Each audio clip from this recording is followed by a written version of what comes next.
The KKK, leave my baby away.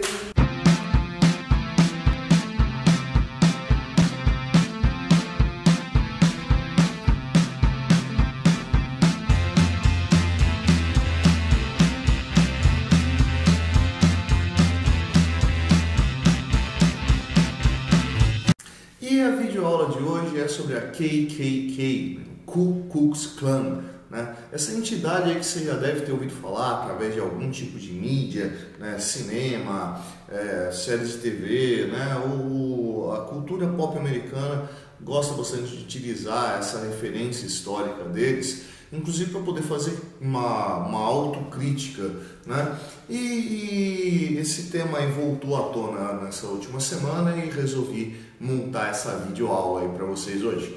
Então vamos lá.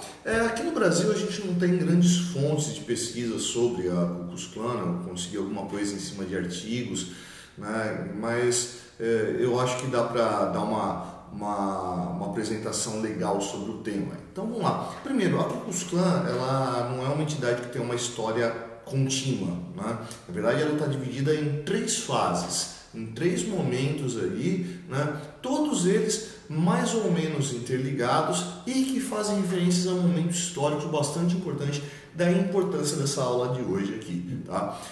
Em todos esses momentos a Ku Klux Klan ela vai ter uma base de pensamento, que esse sim vai ser linear, né? Que vai estar fundamentado em quê? Tá?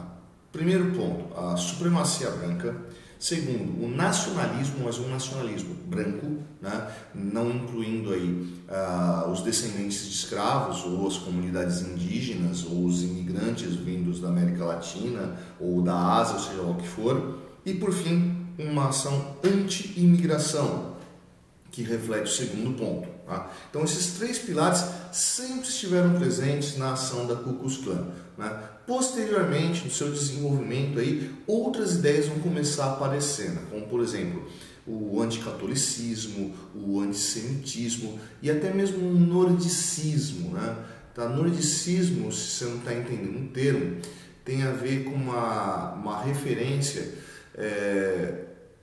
de uma unidade dada pela origem nórdica, né? Pela origem desses povos vindos dos países nórdicos lá da Europa, tá? O que acabava incluindo ali os bretões, né? Que apesar dos bretões terem uma origem mais ao sul, né? Também teve uma migração muito grande de suevos, de saxões, que vão ajudar a compor aquele território, e esses sim vindos de países nórdicos, tá? Então percebe que a Ku Klux Klan ela tem um quê de não dá para falar arianismo, mas de racismo principalmente, né? De supremacia de uma determinada etnia. Legal? Então vamos lá, vamos ver quais são as fases do surgimento disso aí, como isso se relaciona com momentos históricos bastante específicos, tá? A fundação da Ku Klux Klan se dá no ano de 1865, né, sob a liderança de um sujeito chamado Nathan Bedford Forrest, né, no estado do Tennessee. Né? Então, 1865 é bem quando acabou a Guerra Civil Americana. Né? Então, a Guerra Civil Americana se deu lá entre o norte, né, que fazia parte da União, né, e o sul, que fazia parte da Federação. Né? Os federados vão tentar se desligar do resto do país. E é justamente no sul que aparece esse movimento. O sul era escravista, né? E uma das ações que permitiu com que o norte vencesse o sul foi a abolição da escravatura, que já nem era tão marcante dentro do norte dos Estados Unidos, né? Isso era muito mais comum no sul. Então a abolição da escravatura serviu inclusive para arregimentar forças sulistas junto do norte e aí garantir a união de todo o território. Bom, com a abolição da escravatura, o pessoal do sul começou a temer que tivessem transformações ali dentro do seu cotidiano, como por exemplo, acesso à terra para negros, né, voto para negros, o que iria interferir muito na vida cotidiana da política do sul do país, né, dada a grande concentração de negros ali no sul, já que era um território escravista.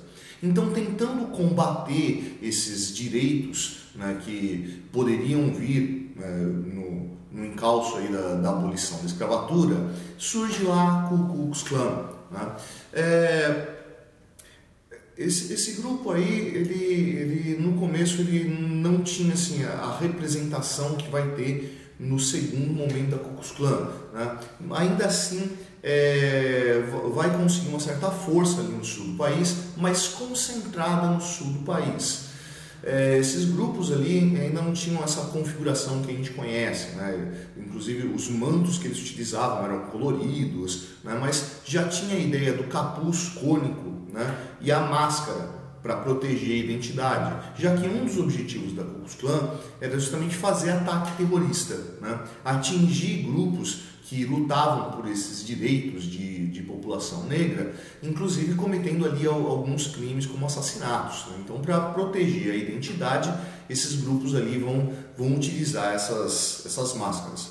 Bom, dadas essas ações terroristas, através de uma intervenção feita pelo governo americano, pela federação, né, a Ku Klux Klan vai ser considerada ilegal, por ser considerada um grupo terrorista. Isso vai acontecer em 1871 e em 1872 realmente encerra as atividades, deixa de existir a Ku Klux Klan.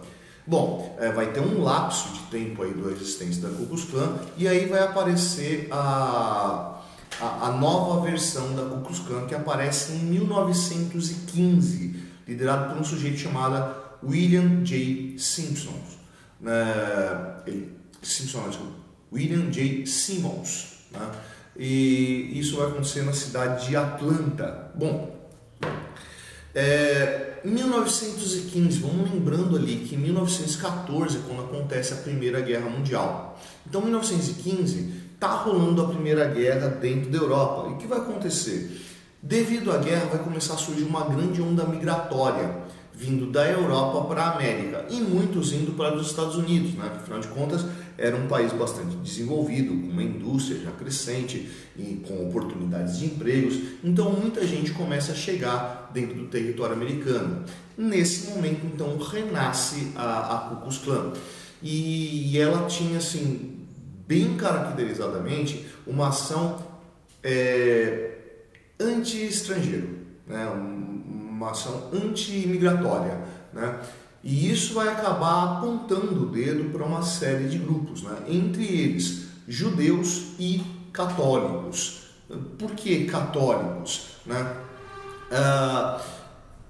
Como a comunidade americana vai ser fundada principalmente por protestantes, né, da linha dos puritanos, dos Quakers, né, os imigrantes que chegam lá, alguns deles, por exemplo, irlandeses de formação católica, vão passar a ser vistos como esse cara que ele é semelhante a mim, né, ele tem uma origem lá nas Ilhas da Bretanha, ele é branco, né, mas ele não é como eu. Né? O que é eu? Ele não é como eu, ele é católico. Então o catolicismo também é uma oposição a esse espírito realmente americano. Aliás, essa ideia desse espírito realmente americano vai coincidir, né, inclusive, a fundação dessa segunda versão da Ku Klux Klan com o lançamento de um filme bastante importante para a história do cinema, que chama O Nascimento de uma Nação. Né? O Nascimento de uma Nação é um filme que fala da Guerra Civil Americana. E, curiosamente, esse filme ele acaba apresentando o pessoal da Ku Klux Klan, aquela primeira versão, né, como os heróis do filme, aqueles que vão lutar contra o Exército do Norte, né? E o Exército do Norte é principalmente formado por negros. E assim, você vai encontrar atores fazendo blackface no filme, né? E assim, caracterizados de uma forma bastante selvagem, bastante animalesca.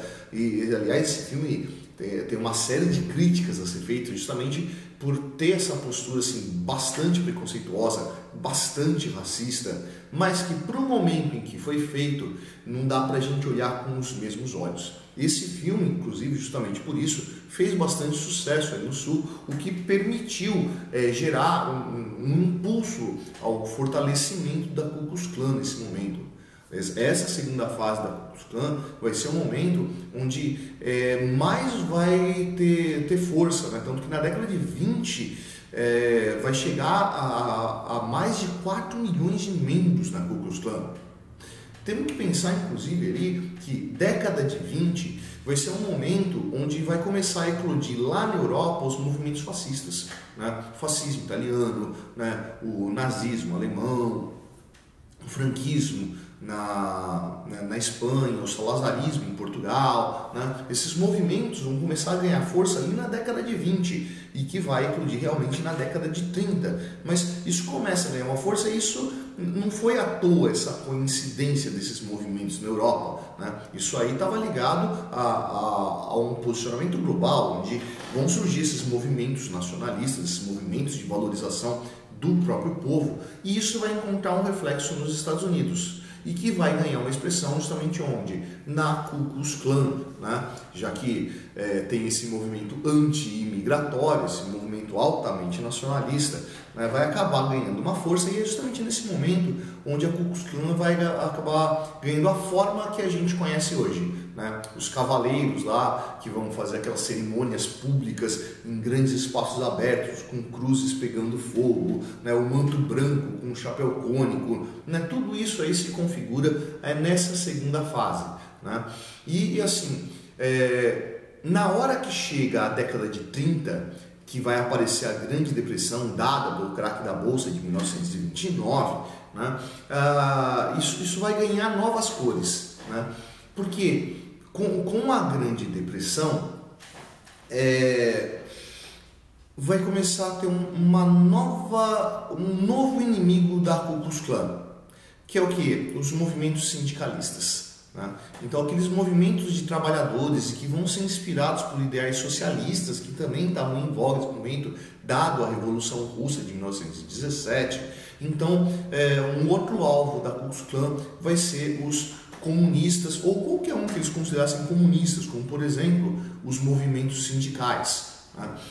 Isso vai ganhar um fortalecimento e vai começar a aproximar a Ku Klux Klan desses grupos fascistas europeus. Não que surgisse qualquer aliança entre eles diretamente, mas os ideais pregados lá dentro da Europa, né?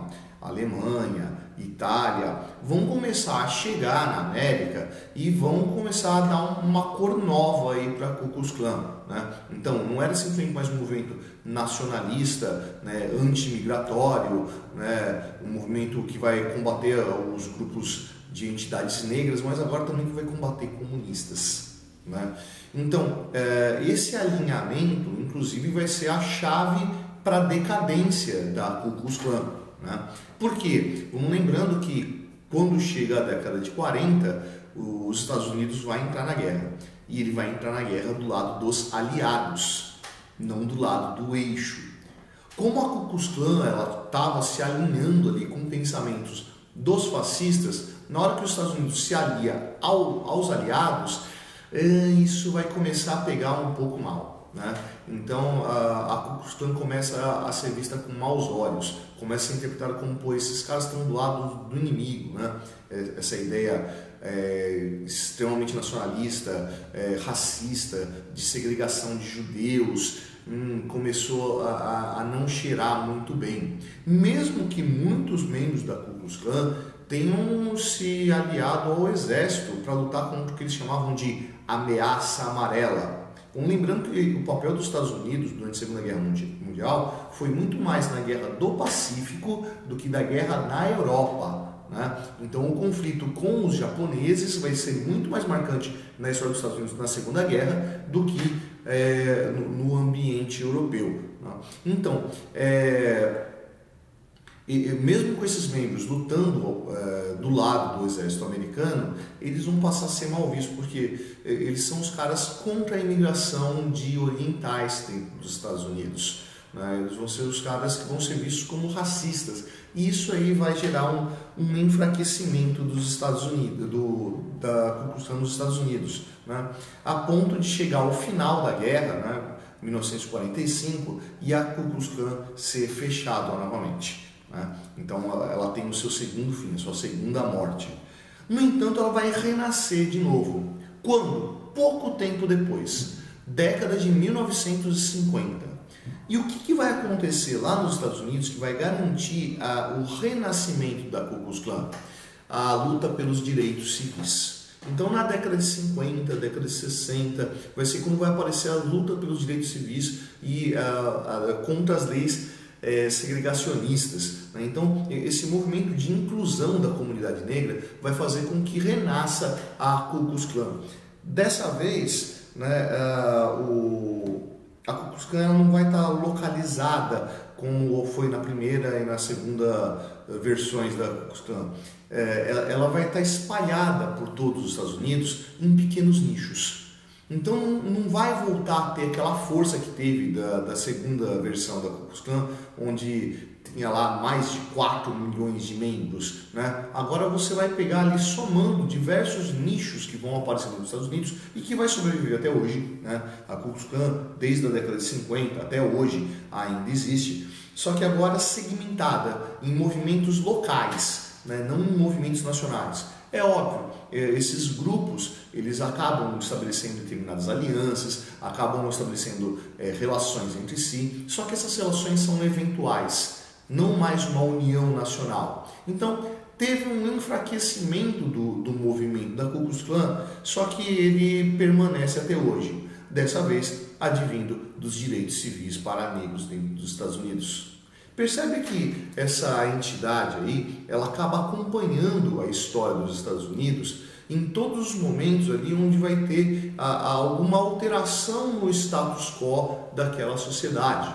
Então, ela sempre renasce dentro desse movimento que vai tentar lutar por uma identidade purista americana. E esse purismo, obviamente, vai acabar combatendo qualquer um que for entendido como um não americano.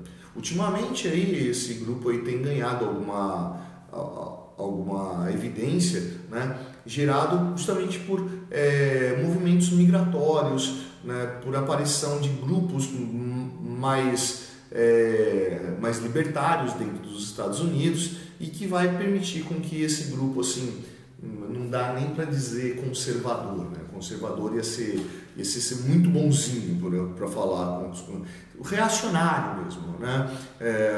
Que não quer nem conservar o status quo, mas regredir o status quo para uma situação mais segregacionista, mais purista, né? O que obviamente vai gerar ali algum tipo de violência, algum tipo de ação danosa. E aí, curtiu a aula de hoje? Se curtiu, vai lá embaixo dar um curtir. Não curtiu, vai lá embaixo dar um descurtir. Essa é a Prancheta Suetônia, eu sou o professor Fábio. E você, meu amigo, você deveria estar estudando? Yeah, yeah.